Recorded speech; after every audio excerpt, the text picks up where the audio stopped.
안녕하세요. 저는 서민정 선생님 그리고 정희연 선생님 제자이자 2022 음악 임용고시 전북 지역 합격자 박나영입니다. 우선 제가 이렇게 합격자로서 인사를 드리게 된 이 자리가 정말 믿겨지지가 않고 행복합니다. 합격한 지 6개월 정도가 지났는데도 불구하고 아직도 제가 그 애를 쓰고 기를 썼던 순간들을 생각하면 벅차고 그런 감정이 올라옵니다. 작년 이맘때쯤 제가 서민정 선생님이랑 정희연 선생님한테 합격의 기운을 달라고 말씀을 드렸었습니다. 그리고 그 합격 기운을 받고 제가 합격을 한다면 그 후에 제가 이 합격 기운을 희소고시 수험생들 분들에게 나눠주겠다고 약속도 했었습니다. 그런데 그 약속을 지키게 되어서 대단히 감격스러운 지금입니다. 그리고 이 자리를 빌어서 제가 합격할 수 있게 도와주신 서민정 선생님이랑 정희영 선생님께 다시 한번 감사드립니다. 그리고 사실 이 영상을 보는 분들 중에서는 저보다 더 고군분투를 하셨고 그리고 하신 분들도 계시기 때문에 제가 감히 열심히 공부하셔라, 이렇게 공부하면 된다 라는 말씀을 드리기가 굉장히 조심스럽지만 그럼에도 불구하고 저의 합격 기운 그리고 합격 경험이 여러분들에게 조금이나마 좋은 영향을 끼칠 수 있지 않을까 해서 준비를 해보았습니다. 저는 음악 교사가 되어야겠다고 생각한 거는 고등학교 때였습니다. 저는 예술고등학교를 나왔었는데 그때 음악 담당 선생님께서 저한테 나영아, 음악을 끝까지 할 수 있는 길은 음악 교사야 라고 말씀해 주셨습니다. 저는 그때 이 한마디가 저의 인생을 바꿨다고 생각을 합니다. 저의 성향 그리고 비전을 보았기 때문에 저한테 그런 말씀을 해주셨던 것 같은데 아주 잘 맞다고 생각을 했습니다.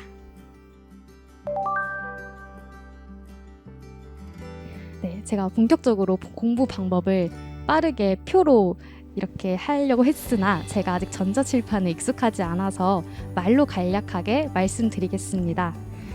저는 서쌤과 정쌤 밑에서 1차 합격을 2번을 했기 때문에 저한테는 효율적이었고 맞는 방법이었지만 여러분들한테는 또 다른 개인적인 방법이 있을 테니까 저의 경우는 그냥 하나의 예시 정도로만 봐주시길 바라겠습니다. 강의를 듣고 골든타임을 내는 거는 너무나도 기본 중에 기본이기 때문에 따로 말씀을 드리진 않겠습니다. 강의는 밀리지 않고 골든타임 예상 문제는 항상 그 주에 내는 것은 정말 기본입니다. 참고로 저는 서양음악, 국악, 음교론, 화성악 그리고 열리는 특강에 모두 참여를 했습니다. 그래서 저는 친구들한테 희소고시의 딸 이렇게 불리기도 했습니다. 그러면 1, 2월부터 공부, 스터디, 실기 방법에 대해서 설명드리겠습니다. 우선 저는 공부는 오전 공부랑 오후 공부로 나누어서 했습니다.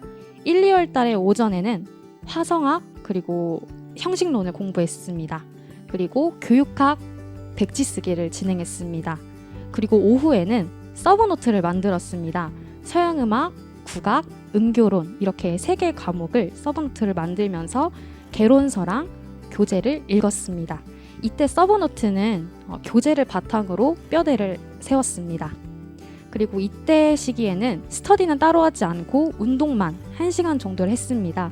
근데 이때 그냥 아무 생각 없이 걷는 것만이 아니라 음악을 들으면서 걸었습니다. 그 주에 해당하는 악곡들을 그냥 한번 가볍게 들으면서 다니면 조금 더 공부하는 느낌도 나고 시간을 허투루 버리지 않는다는 느낌이 들었기 때문에 저는 좋았습니다. 그리고 이때 1, 2월 달에 실기에서는 청음을 하루에 10분 이상 꾸준히 했고 장구, 범주, 범창에도 장단별로 일주일 동안 계획을 세워서 연습했습니다. 그리고 피아노, 범주, 범창회 같은 경우에는 1, 2월 달에 기출곡부터 빨리빨리 해치웠습니다. 그 다음에 3월부터 5월 달 공부 방법 알려드리겠습니다. 마찬가지로 오전이랑 오후를 나눴습니다. 오전에는 교육학 백지를 쓰고 화성학이랑 형식론을 공부했습니다. 오후에는 마찬가지로 서브노트를 만들었는데 이때는 1, 2월 달에 만들어 놓은 서브노트를 바탕으로 개론서와 교재 내용을 더 추가해 가면서 살을 붙였습니다.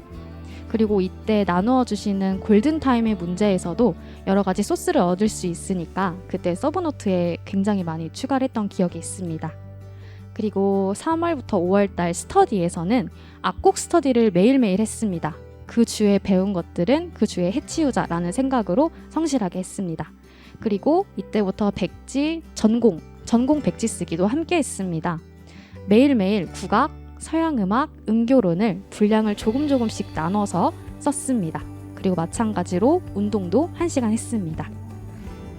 실기도 1, 2월 달과 별반 다르지 않게 청음을 매일매일 하루 10분 이상씩 했고 장구 범주 범창도 장단별로 했고 서양음악, 피아노 범주 범창도 매일매일 했습니다. 그리고 6월부터 8월, 아마 지금 시기에 해당하는 내용 말씀드리겠습니다. 아마 기출분석판을 다들 듣고 계실 건데 이때도 마찬가지로 저는 오전, 오후 나눠서 오전에는 교육학 백지를 쓰고 화성학을 풀고 형식론을 외웠습니다. 오후에는 서브노트를 외우면서 계속 추가했습니다. 마찬가지로 교재와 개론서를 병행했습니다. 이때 기출 강의를 듣고 기출에 있는 다양한 내용들을 새로 추가를 했고 나눠 주시는 예상 문제의 문제 그리고 기출된 악곡들도 꼼꼼하게 보았습니다. 스터디는 마찬가지로 악곡 스터디 계속 매일 했고 전공 백지 쓰기도 매일매일 했습니다. 실기도 마찬가지로 청음, 장구 범주 범창, 피아노 범주 범창 매일매일 진행했습니다. 그리고 9월 달에는 마찬가지로 오전, 오후 나눠서 오전에는 교육학 문제풀이를 하고 목차를 쓰면서 외웠습니다. 이때부터는 아마 답안지 쓰는 연습을 하시게 될 텐데 이때는 손이 아프니까 전체적인 개가를 쓰고 나머지 세부 내용은 머릿속으로 계속 떠올리면서 공부를 했습니다. 이때도 마찬가지로 오후에는 서브노트 백지 쓰기를 했었고 개론서를 계속 읽었습니다. 스터디도 악곡 스터디 매일 했고 전공 백지 쓰기도 매일 했습니다. 실기는 이때부터는 본인이 자신 없는 실기 한두 과목을 골라서 일주일에 정해놓은 시간을 반드시 하려고 노력을 했습니다. 그리고 시험 보기 2달, 10월에서 11월 달에도 마찬가지로 오전이랑 오후를 나눠서 오전에는 교육학, 그리고 화성학과 형식론, 오후에는 서브노트를 외우면서 백지를 쓰는 것입니다. 또 개론서를 계속 읽었습니다. 스터디, 이때는 악곡 스터디를 매일 할 뿐만이 아니라 시간을 재서 모의고사 푸는 것을 가장 중요시하게 여겼습니다. 그리고 다른 사람들과 답안지를 어떻게 썼는지 비교해 가면서 읽었습니다.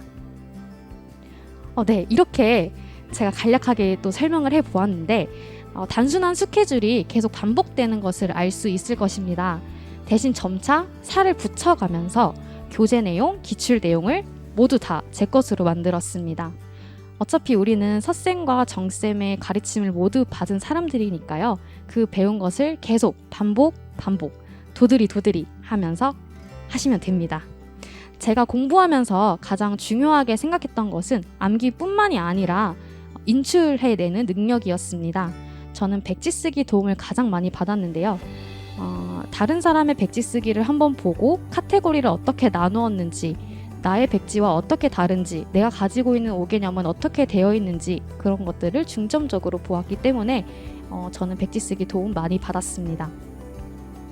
나중에 9월쯤 가면 모의고사 보기에도 손도 아프고 내용이 계속 추가되니까 너무 많아져서 세부적인 것들을 다 백지를 쓰게 되면은 손목이 남아나지 않을 것입니다. 저는 그래서 어떻게 했냐면 서양이면 시대별로 쫙 쓰고 거기에 해당하는 키워드를 쓰고 세부 내용을 계속 머릿속으로 떠올렸습니다. 자다가도 저는 백지 쓰는 꿈을 꿨어요. 이 정도로 교재와 기출 내용을 바탕으로 뼈대를 잘 세우면 개론서를 읽을 때에도 중요한 부분, 내가 응용해야 할 부분을 빨리 캐치할 수 있습니다. 또 제대로 인출이 되면 개론서 읽을 때에도 개론서식 언어가 눈에 잘 들어오기도 합니다. 그리고 카페를 이용하세요. 저는 도저히 이해 안 되는 부분이 있으면 카페 질문을 찾아봤습니다. 내가 어려우면 남들도 어렵다는 생각을 갖고 있기 때문에 제가 어려워하는 부분 키워드를 검색해서 질문이 있으면 그에 대한 답변을 계속 읽었습니다. 그리고 답변을 보고도 이해가 안 되면 제가 글을 남겼습니다. 내가 이해 안 되는 부분이 있으면 반드시 해결하고 넘어가야 합니다. 그리고 또 제가 추천하고 싶은 생활 루틴 중에 하나는 반드시 오전 공부를 하는 것입니다. 시험 시간이 오전이기 때문에 제가 그때 뇌를 깨우는 연습을 반드시 해야 합니다. 적어도 9시에는 딱 자리에 앉아서 공부를 시작할 수 있도록 저는 생활 계획을 세웠습니다. 그리고 하루라도 공부를 안 하는 날이 없도록 저는 주의했습니다. 저는 백신 맞는 날에만 공부를 안 하고 다른 날에는 짧게 3시간, 4시간이라도 항상 공부를 했었습니다. 그리고 가장 중요한 것은 강의를 밀리지 않고 듣고 골든타임 예상 문제를 제때 내는 것입니다. 저는 최대한 강의가 올라온 날 다 듣고 다음 날 복습을 하고 문제를 풀어서 제출했습니다. 이 정도는 지켜야 제가 합격을 할 수 있다고 생각했기 때문입니다. 네, 공부 방법은 이 정도로 말씀드릴 수 있을 것 같습니다. 방금 전처럼 시기별로 말씀드렸었는데 가장 중요한 거는 청음, 장구 범주 범창, 피아노 범주 범창을 꾸준히 하는 것을 추천드립니다. 만약에 본인이 지금 준비가 안 되었다. 그런데 이미 8월을 향하고 9월을 향하고 있다 하더라도 너무 높은 난이도부터 시작하려고 하지 마시고 천천히 기본부터 잡으시면 실기 볼 때쯤이면은 그래도 많이 향상되는 것을 느낄 수 있으실 겁니다.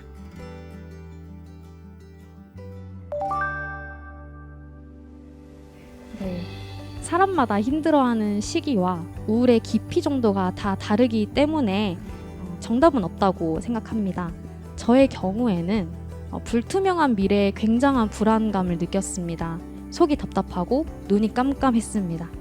특히 지금 하반기 모의고사 점수가 생각보다 안 나올 때, 그리고 내가 볼 지역에 TO가 줄어드는 것이 눈에 보일 때 사람의 마음이 얼마나 나약해지기 쉽습니까? 저는 그때 이 힘든 걸 즐겼습니다. 나 지금 힘드네, 이거 하기 싫네, 이렇게 생각이 들 때 저는 나를 괴롭히는 지금 이 문제를 해결하면 내가 본 시험에 1점 높게 받겠지, 나는 점수로 보상받을 거야 라는 마음으로 임했습니다. 지금이라도 이 문제를 모르는 거를 알고 해결한 게 어디냐라는 마음을 가졌습니다. TO 적게 나온 거 어차피 그 TO 중 한 자리는 내 건데 내가 지금 이렇게 고민해봤자 이지 않을까? 차라리 나는 악곡을 하나 더 보자, 이렇게 긍정적으로 좀 마음을 풀어내고 힘든 상황을 즐겼었던 것 같습니다. 네, 맛있는 음식도 먹고 산책하는 것도 저는 큰 도움을 받았습니다.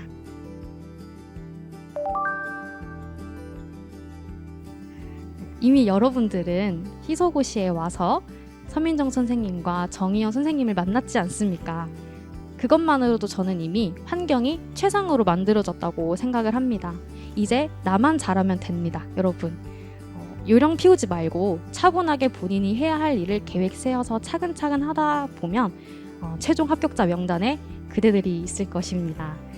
스스로를 믿어주고 스스로에게 기대를 해주시면 언젠가 합격의 날이 올 거라고 믿습니다. 우리 교단에서 만납시다. 지금까지 주절주절 신규교사 이야기 들어주셔서 감사합니다.